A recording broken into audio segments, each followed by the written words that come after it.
അല്ലാഹു ഹാദിരി അല്ലാഹു നാദിരി അല്ലാഹു ഷാഹിദി അല്ലാഹു മഈ. അല്ലാഹു മഈ എന്താ അതിന്റെ അർത്ഥം? അർത്ഥം എന്ന് പറഞ്ഞു ഇവിടെ ഉസാറായിട്ട് റാത്തീവ് നടത്തി ഫുലൂസ് തീറ്റിയും എല്ലാം അതൊക്കെ ജോറ്. അർത്ഥം എന്താണെന്നും അറിയില്ല, അർത്ഥം എന്താണെന്നറിയില്ല. അല്ലാഹു ഹാദിരി അല്ലാഹു നാദിരി അല്ലാഹു ഷാഹിദി അല്ലാഹു മഈ. മഹാന്മാരുടെ ചിന്ത അങ്ങനെയായിരുന്നു.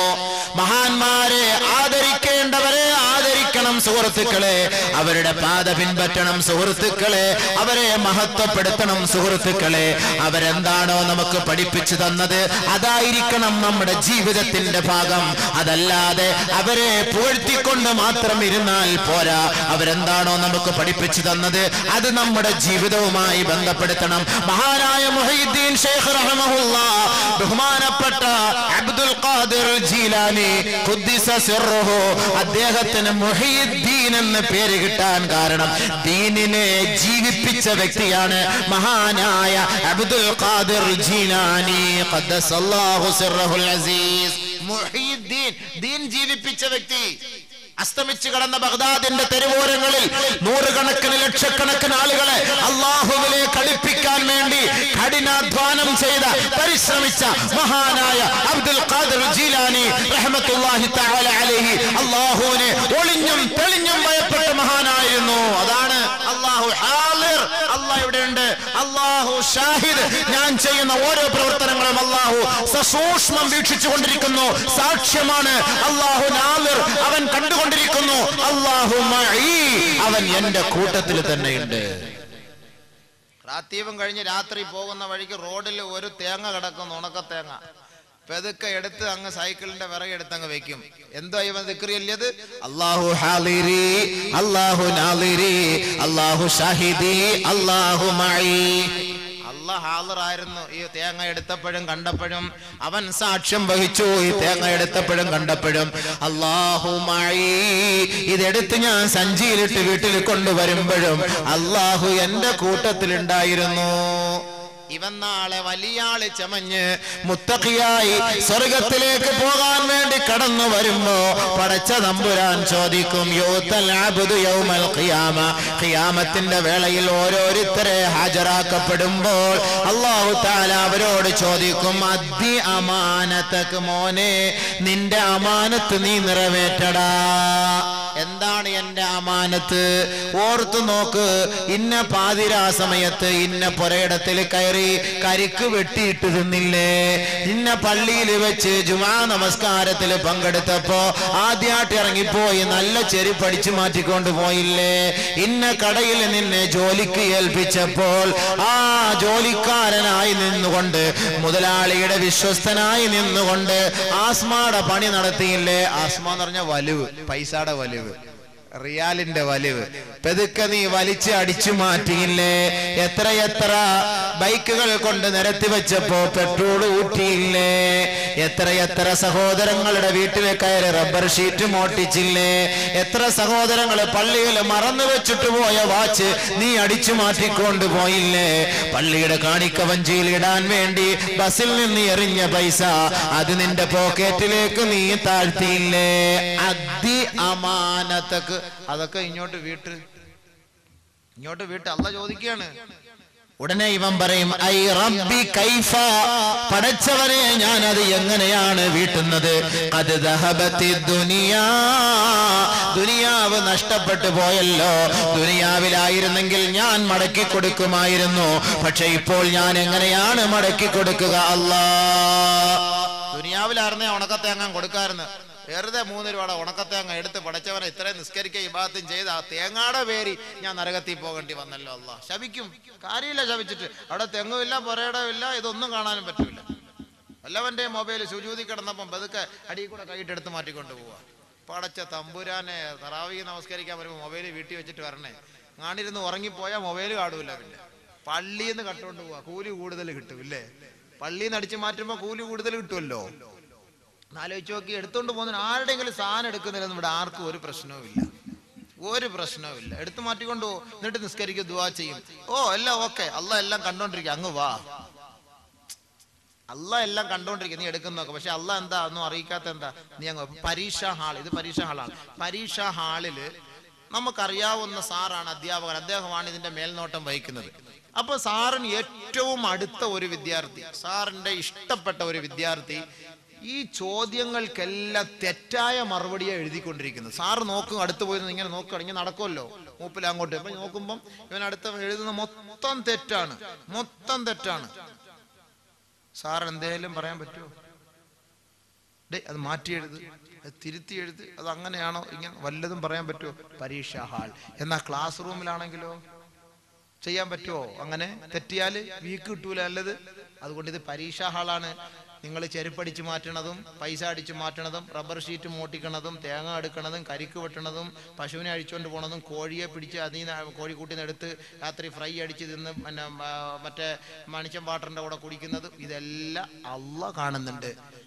കഷ്ടപ്പെട്ട് അധ്വാനിച്ച് ചീനി കൃഷി നടത്തും. നേരം വെളുക്കുമ്പോൾ എല്ലാം പൊഴുതുകൊണ്ട് പോകും പകയന്മാര്. ഇത് രക്ഷപ്പെടുവോ ഇവരൊക്കെ? ഇത് ഈ ചീനിയുടെ ഇതുമായിട്ട് മൂടുമായിട്ട് വരണം നാളെ ആഖിറത്തില്. ഇവ അള്ളാഹിന്റെ അടുക്ക പറയാ, പടച്ചവനെ ഒന്നും ഇല്ലല്ലോ അള്ളാഹ്, ദുനിയാവ് നഷ്ടപ്പെട്ടു, ഞാൻ ഇപ്പൊ എവിടുന്ന എടുത്തു തരിക, എവിടുന്ന് എടുത്തെന്ന് കാണിച്ചു തരാം. ഉടനെ അല്ലാഹു തആല പറയും മലക്കുകളോട്, ഇൻതലിഖൂ ബിഹി ഇലൽ ഹാവിയ, ഇവനെ ഹാവിയ എന്ന നരകത്തിലേക്ക് വലിച്ചെറിയുക.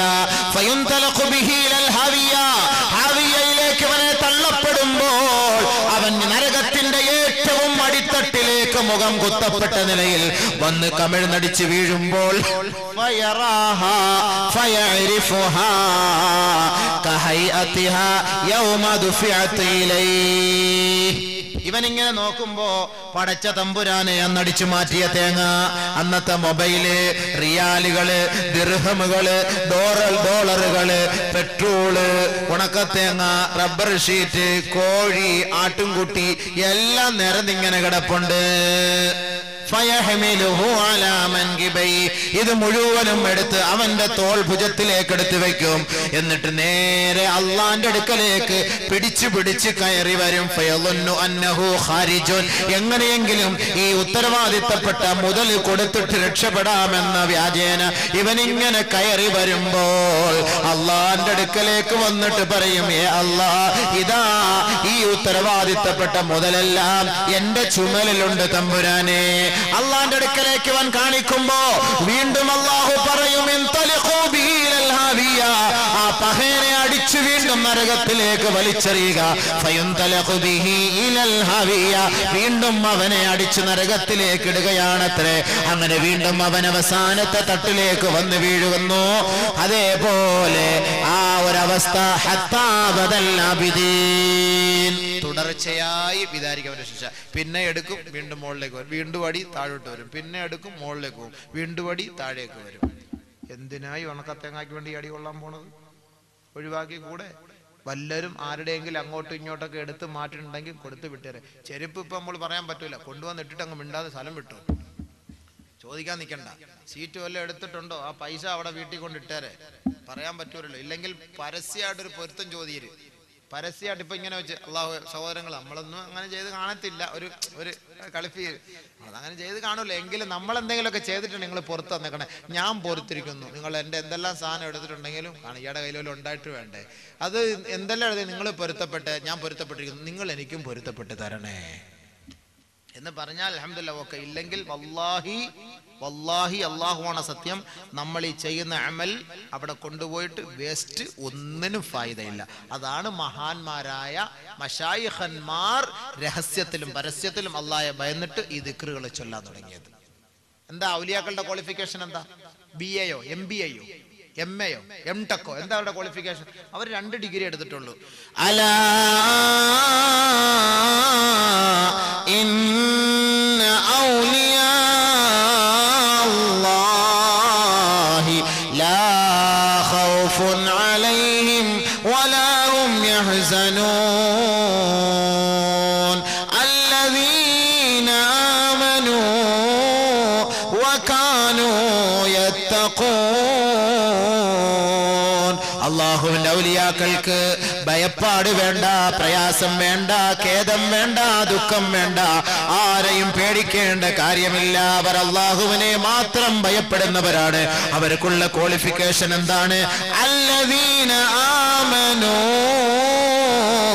അവർ വിശ്വസിച്ചവരായിരുന്നു. വകാനൂ യത്തഖൂൻ,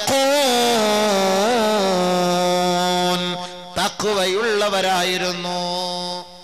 ബഹുമാനപ്പെട്ട മുഹീദ്ദീൻ ശൈഖ് റഹ്മത്തുള്ളാഹിയുടെ ബാപ്പയുടെ തഖ്വയാണ് ബഹുമാനപ്പെട്ട മുഹീദ്ദീൻ ശൈഖ് റഹ്മത്തുള്ളാഹി ഒരു കോലത്തിൽ വരാൻ കാരണം. ബഹുമാനമുള്ള സഹോദരങ്ങളെ, ഒരു പുഴയിലൂടെ ഒഴുകി വന്ന ഒരു പഴമെടുത്ത് കഴിച്ചുപോയി. പുഴയിലൂടെ ഒഴുകി വന്നാണ് കഴിച്ചുപോയി. പക്ഷെ ഇത് അള്ളാഹു, ഇത് ആരുടേതാണ് പടച്ചവനെ? വാപ്പാക്ക് വെപ്രാളം.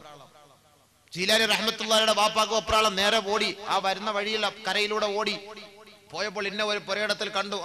അതിങ്ങനെ ഒരു ശിഖരം, ഒരു പഴത്തിന്റെ മരക്കൊമ്പ് വെള്ളത്തിലേക്ക് കിടക്കുന്നു. ഇതിൽ നിന്നായിരിക്കാം. മുതലാളിയെ കണ്ടു, ഇതിൽ നിന്നൊരു പഴം ഞാൻ എടുത്ത് തിന്നുപോയി. എന്ത് വേണമെങ്കിലും ചെയ്യാം. ഇവിടെ ജോലി ചെയ്. സൂക്ഷ്മത കണ്ടോ?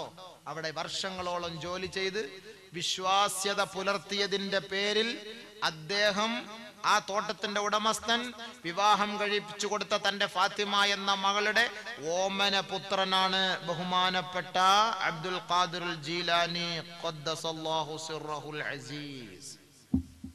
ബാപ്പായ്ക്ക് തഖ്വ ഉണ്ടായിരുന്നു, മോനും ഉണ്ടായി. മനസ്സിലായില്ലേ? അങ്ങനെ ജീവിച്ചത്, അതാണ് തഖ്വ. അല്ലാഹ് കൂടെ ഉണ്ട്.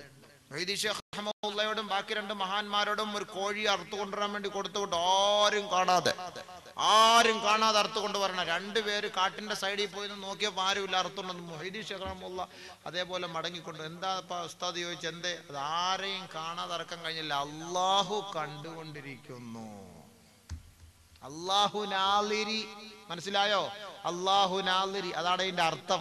അതൊന്നും മനസ്സിലാക്കിയാൽ കൊള്ളാം എല്ലാ ഉമ്മത്തും. അതൊന്നും മനസ്സിലാക്കിയാൽ വളരെ ഉപകാരമാണ്. അപ്പൊ രണ്ടാമത്തെ ഓഫർ എന്താ? മഅയ്യത്ത്. അള്ളാഹു എപ്പോഴും കൂടെ ഉണ്ടാകും. അള്ളാഹു കൂടെ ഉണ്ടായാൽ പ്രശ്നമില്ല.